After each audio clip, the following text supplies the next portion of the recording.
ఇప్పుడు speed news చూద్దాం.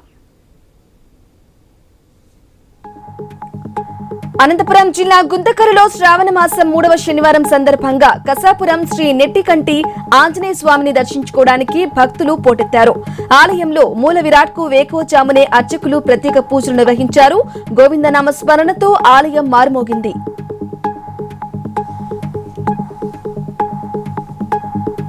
మహబూబాబాద్ జిల్లా కేంద్రంలో ప్రపంచ ఆదివాసీ దినోత్సవ వేడుకలు ఘనంగా నిర్వహించారు.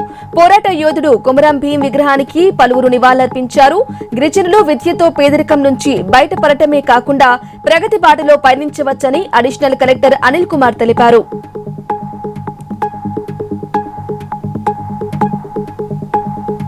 రాఖీ పౌర్ణమి కేవలం ఒక పండగ మాత్రమే కాదు, మన సంస్కృతిలో అంతర్భాగమైన కుటుంబ విలువలకు నిలువెత్తు సాక్ష్యమన్నారు కేంద్ర మంత్రి భూపతిరాజు శ్రీనివాసవర్మ. తన 3 సోదరీమణులతో రాఖీ కట్టించుకున్నారు. అనంతరం దేశవ్యాప్త ప్రజలందరికీ రాఖీ శుభాకాంక్షలు తెలిపారు.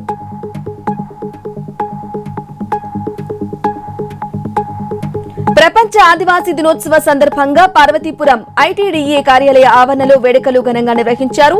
గిరిజన హక్కులను కాపాడుకోవడానికి అందరం ఐక్యతతో ఉండాలని ప్రభుత్వ విప్ జగదీశ్వరి కోరారు. అనంతరం గిరిజన విద్యార్థులతో కలిసి సాంప్రదాయ దింసా నృత్యం చేశారు.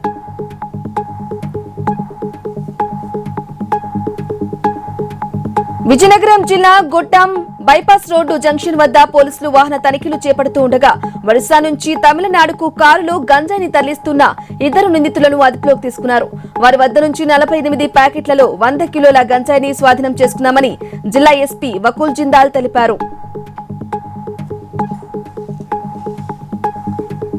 వరుస సెలవులు కావడంతో శ్రీశైలం బయలుదేరిన భక్తులకు శ్రీశైలం జలాశయం వద్ద ట్రాఫిక్ సమస్యతో ఇబ్బంది పడుతున్నారు.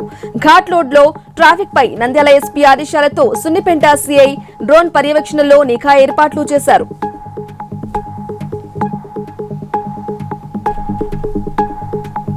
మెదక్ జిల్లాలో ఓ అన్నా చెల్లి వినూత్నంగా రాఖీ పండుగ జరుపుకున్నారు. రామాయంపేట పట్టణానికి చెందిన శారద అనే మహిళ తన అన్న నారాయణ కామారెడ్డి డిపోలో డ్రైవర్ గా పనిచేస్తున్నారు. శనివారం రాఖీ పౌర్ణమి సందర్భంగా విధుల్లో ఉన్న అన్నకు ఆర్టీసీ బస్టాండ్ లోనే రాఖీ కట్టి శుభాకాంక్షలు తెలిపారు.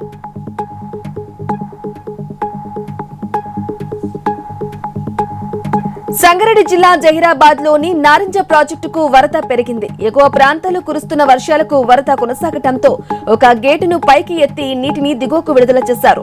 ప్రాజెక్టు పరివాహక ప్రాంత రైతులు అప్రమత్తంగా ఉండాలని నీటిపారుదల శాఖ అధికారులు హెచ్చరికలు జారీ చేశారు.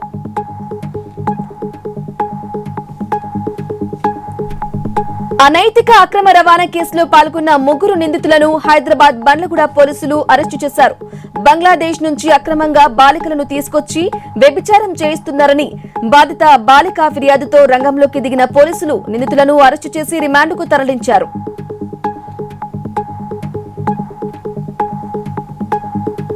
రాఖీ పౌర్ణమి సందర్భంగా విశాఖ కేంద్ర కారాగారంలో హోంమంత్రి అనిత ఖైదీలకు రాఖీలు కట్టారు.